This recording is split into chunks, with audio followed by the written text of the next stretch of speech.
नमस्कार। ABN news में आपका बहुत बहुत स्वागत है और मैं हूं सुरेश झा।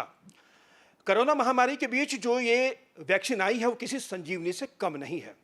लोगों में आत्मविश्वास बढ़ने लगा कि अब हम कोरोना से लड़ लेंगे। संजीवनी आ चुकी है, लेकिन कई ऐसे मामले सामने आ रहे हैं जिसमें संजीवनी लग जाने के बावजूद भी लोग कोरोना से संक्रमित हो रहे हैं, जिसकी वजह से कहीं ना कहीं उस संजीवनी यानी कि उस वैक्सीन पर सवाल खड़े किए जा रहे हैं। उसी संशय को दूर करने के लिए आज हमारे साथ मौजूद है आर्मिल अस्पताल के निदेशक मुख्य चिकित्सा अधीक्षक हैं डॉक्टर राणा AK सिंह। आइए इनसे बातचीत करते हैं। सर, संजीवनी को लेकर बड़े सवाल खड़े किए जा रहे हैं क्योंकि संजीवनी वैक्सीन लग भी रही है, उसके बावजूद कई ऐसे मामले सामने हैं जिसमें लोग जो है कोरोना से संक्रमित हो रहे हैं। इसकी वजह क्या लगती है सर? देखिए, ये जो आपने सवाल जो मुझसे किया है, ये बहुत ही अहम सवाल है और इसका जवाब थोड़ा विस्तार से मतलब थोड़ा देना ज़रूरी है ताकि लोगों को समझ में आ जाए। देखिए, हम लोग जो वैक्सीन लेते हैं, तो वैक्सीन इसलिए लेते हैं कि वो वैक्सीन इस बीमारी के अंदर में हमारा जो बॉडी का इम्यून मैकेनिज़्म है, उसको ऐसे तैयार करे कि जैसे ही ये बीमारी का वायरस हमारे शरीर में घुसे, तो उसको किल कर दे। यही है और कंप्लीट इम्यूनिटी हो। जब भी हम वैक्सीन के लिए जाते हैं या करते हैं तो यही है। लेकिन देखिए, आप कोई भी चीज़ इस धरती पे एब्सोल्यूट नहीं है। एब्सोल्यूट नहीं है। अब है कि क्या ये 100% फुल प्रूफ ऐसा इम्यूनिटी देता है कि आप वैक्सीनेट अगर हो जाएं तो कभी आपको कोरोना होगा नहीं। शायद ये सोच सही नहीं है। होता क्या है कि अगर आप वैक्सीनेट हो गए हैं तो आपके बॉडी के अंदर में इम्यूनिटी डेवलप कर गई है। तो आप अभी अगर आप आंकड़ों पे चर्चा करें तो आप देखेंगे कि कुछ लोग हैं, स्कैंट माइनॉरिटी है, मैं बताऊं ये संख्या बहुत कम है, जो वैक्सीनेट होने के बाद जिनको कोरोना पॉजिटिव हो गए। तो एक तो ये संख्या बहुत कम है मतलब 7 करोड़ से ऊपर लोगों को अगर हम अपने देशवासियों को वैक्सीनेट करा दिए और उसमें से चंद लोगों को अगर हो गया तो ये इतनी बड़ी बात नहीं है। तो पहले नंबर तो ये संख्या ही बहुत कम है। दूसरा आपको बताऊं दो और इस आंकड़ों को थोड़ा सा और अच्छे से देखेंगे तो आप देखिएगा कि वैक्सीनेशन के बाद जो लोग कोरोना पॉजिटिव हुए हैं, इन लोगों में डेथ नहीं हो रहा है। डेथ नहीं हो रहा है। तो ये एक बहुत बड़ा सिल्वर लाइनिंग हो गया। और एक बात और बता दूं, वैक्सीनेशन के बाद जो लोग कोरोना पॉजिटिव हो रहे हैं, उनमें सीवियर फॉर्म ऑफ डिजीज नहीं डेवलप कर रहा है। कोरोना पॉजिटिव तो हो जा रहे हैं। ये कोरोना में क्या है कि 3 ग्रेड एक प्रकार से आप समझिए सीवियरिटी का है। एक है माइल्ड। तो माइल्ड फॉर्म ऑफ डिजीज जो होता है वो बड़े ही वेग फ्लू लाइक सिम्टम्स होते हैं। वो अगर कोविड टेस्ट न कराए तो शायद पता भी नहीं चलेगा कि मेरे को कोविड था। वो सोचेंगे हाँ जी वो सीजनल फ्लू हुआ था और वो ख़त्म हो गया। दूसरा होता है moderate form of disease. Moderate form of disease को अगर टाइमली ट्रीट करें तो ये मरीज ठीक हो जाते हैं। लेकिन ये बीमारी इतनी खतरनाक क्यों है? क्योंकि एक बार ये सीवियर फॉर्म में चली जाती है। देखिए, हम लोगों ने बहुत सीवियर फॉर्म वाले मरीजों को जान बचाया है, इसमें कोई दो राय नहीं है। लेकिन एक बार सीवियर फॉर्म में अगर आ जाती है तो ये किस मरीज का सीवियर फॉर्म वाले का जान ले लेगी, ये प्रिडिक्ट करना बड़ा मुश्किल है। तो अब आप देखिए कि एक तो वैक्सीन लेने के बाद बहुत चंद लोग हैं जिनमें कि ये बीमार मतलब जो इन्फेक्ट हो जा रहे हैं दोबारा। जो इन्फेक्ट हो रहे हैं उनमें सीवियर फॉर्म ऑफ डिजीज नहीं डेवलप हो रहा है। सीवियर फॉर्म में नहीं डेवलप हो रहा है, इसका मतलब है कि इन्फेक्ट हो गए, अपना वो सिम्टोमेटिक ट्रीटमेंट करेंगे, ठीक हो जाएंगे। और दूसरा, इस ग्रुप में डेथ नहीं हो रहा है। तो अब देखिए कि इस वैक्सीन का इतना फ़ायदा हो गया, जिनको कंप्लीट इम्यूनिटी दे दिया तो दे दिया। जो लोग दोबारा इन्फेक्ट हो जा रहे हैं उस ग्रुप में डेथ नहीं है, सीवियर फॉर्म ऑफ डिजीज़ नहीं है। तो ये इतनी बड़ी बीमारी के अगेंस्ट में इतना बड़ा रक्षा कवच है, या जैसा आपने बोला इतनी बड़ी संजीवनी है कि इसको कोई शक, कोई शुबहा, किसी भ्रांति में रह करके या कहीं कोई जो आपसी गॉसिप के अंदर में कुछ बातें करके अपने आप को महरूम रखना कि मैं इसलिए कि किसी को हो जा रहा है इसके चलते मैं वैक्सीन नहीं लगवाऊं, ये अपने साथ अन्याय है।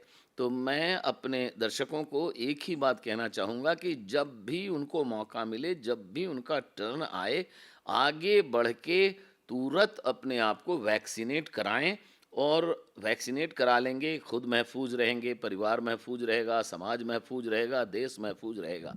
तो कोई भ्रांति पालने की ज़रूरत नहीं है वैक्सीन के बारे में। आगे बढ़ के मौका मिलते ही वैक्सीनेट करा लिया जाए। सर, आपने बड़ी अच्छी बात कही है, लेकिन हमारे देश में एक ऐसा तबका भी है जो इस वैक्सीन को लेके सवाल खड़े कर रहा है। उनका कहीं न कहीं ये कहना है कि मोदी सरकार इस वैक्सीन के ज़रिए हमें हमारे पर जो है जनसंख्या नियंत्रण करना चाहती है। तो ऐसे लोगों को सर आप क्या कहेंगे? देखिए मैं किसी पार्टी से नहीं बिलोंग करता हूँ, लेकिन 130 करोड़ में एक नागरिक मैं भी हूँ।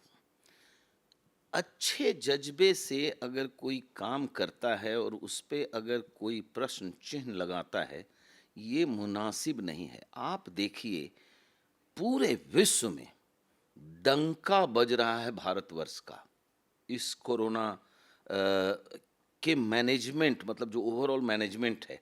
आप याद करिए पिछले मार्च अप्रैल की बात, ब्राज़ील की तस्वीरें आपके ज़हन में अभी भी ताज़ा होंगी। America mightiest and richest country है, Europe, France, England, graveyard में जगह खत्म हो गए थे डेड बॉडीज को दफन करने के लिए। बड़े बड़े लॉरीज में, ट्रक्स के अंदर में डेड बॉडीज को ऐसे रखा गया था जैसे कि बोरियां रखी होती हैं।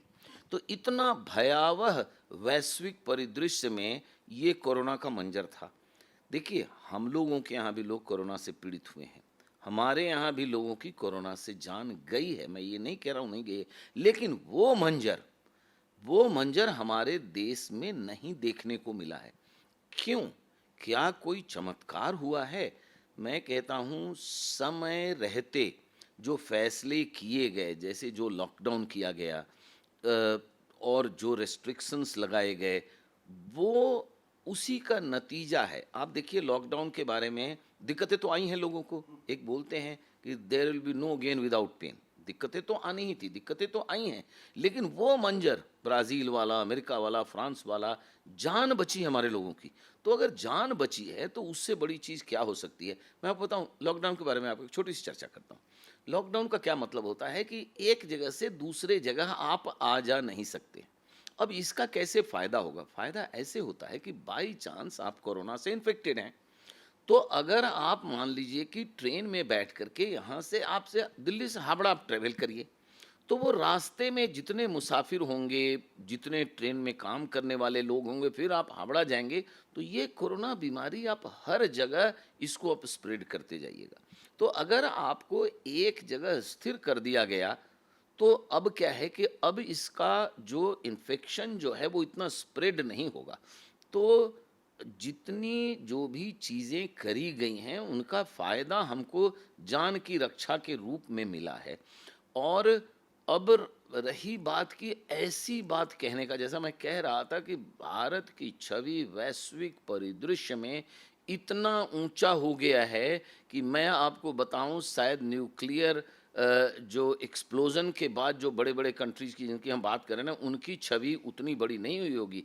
एक तो पूरा विश्व देख लिया कि भारत ने इतने कम समय में एक नहीं दो दो वैक्सीन तैयार कर लिया। और प्रधानमंत्री जी की चर्चा करते हैं, उन्होंने अपने देशवासियों के जान की रक्षा के लिए तो इस वैक्सीन का इस्तेमाल किया ही। अगर आप देखेंगे, भारतवर्ष के गर्भगृह में आप अगर देखेंगे तो वहाँ वसुधैव कुटुंबकम जो है ना, वो वहाँ पे बसता है। तो वसुधैव कुटुंबकम जो हमारी मतलब मूलभूत समझिए कि वो हमारा मतलब वो हमारा जो प्रिंसिपल है, उसी के तहत उन्होंने ये बताया, जब 70-75 विश्व के अलग अलग देशों को इन्होंने वैक्सीन भेजा, वहाँ के लोगों को लगवाया, इन्होंने दुनिया को बता दिया कि देखो, हम वैक्सीन डेवलप भी कर लिए, हम अपने लोगों की जान तो बचा ही रहे हैं, हम दूसरे देश के लोगों के जान के बारे में भी उतनी ही चिंतित हैं, उतना ही दूसरे देश के लोगों की भी जान की रक्षा हम करना चाहते हैं। तो पूरे विश्व में भारतवर्ष का सम्मान कहिए या बिल्कुल डंका बज रहा है। अब उसके एवज में अपने ही लोग अगर इस तरह की बात करें तो मुनासिब नहीं है। लेकिन जो लोग अच्छा काम करते हैं उनको अगर एक आध लोग कुछ कहते हैं तो उनका मनोबल नहीं गिरता है, वो अच्छा काम करते चले जाते हैं। आपको याद होगा एक गाना है, कुछ तो लोग कहेंगे लोगों का काम है कहना। तो अब ऐसे लोगों के बारे में अब हमको लगता है कि हम ना ही चर्चा करें तो ठीक है। श्रोताओं को, दर्शकों को एक ही बात बताना चाहूँगा, वैक्सीन लगवाइए। 7 करोड़ से ज़्यादा लोगों को वैक्सीन लग गया। मैं पहले दिन 16 जनवरी को, जिस दिन प्रधानमंत्री जी ने विश्व के सबसे बड़े वैक्सीनेशन ड्राइव की शुरुआत करी थी, मैंने उस दिन उसी दिन लगवा लिया था वैक्सीन। मैंने दूसरा डोज लगवा लिया। आपके सामने मैं महफूज बैठा हुआ हूँ, आप लोगों से वार्तालाप कर रहा हूँ। 7 करोड़ से ज़्यादा लोगों को वैक्सीन लग गया। तो अब इससे ज़्यादा और प्रमाण की क्या ज़रूरत है? तो हम लोगों को आगे बढ़ के जैसे ही मौका मिले वैक्सीन ले लेना चाहिए। चलिए सर, आपका बहुत बहुत धन्यवाद। ये थे आरएमएल अस्पताल के निदेशक व मुख्य चिकित्सा अधीक्षक डॉक्टर राणा के सिंह, जो हमारे साथ बातचीत कर रहे थे। इन्होंने बातों ही बातों में बहुत कुछ कह दिया और उस तबके को ये भी बता दिया कि जिस वैक्सीन को लेकर आप सवाल खड़े कर रहे हैं, वो सवाल खड़ा करना कहीं से भी लाजमी नहीं है। ये वैक्सीन नहीं, संजीवनी है, और तमाम लोगों की जान बचाई संजीवनी ने। अगर किसी को हो भी रहा है तो इसमें कहीं ना कहीं कह सकते हैं इस वैक्सीन एक बहुत बड़ी चीज है, ब्रह्मास्त्र है। उस ब्रह्मास्त्र का अगर हम उस पर सवाल खड़े करेंगे तो कहीं ना कहीं देश का अपमान होगा, हमारा अपमान होगा। कैमरा राहुल के साथ सुरेश झा, एबीएन न्यूज, दिल्ली।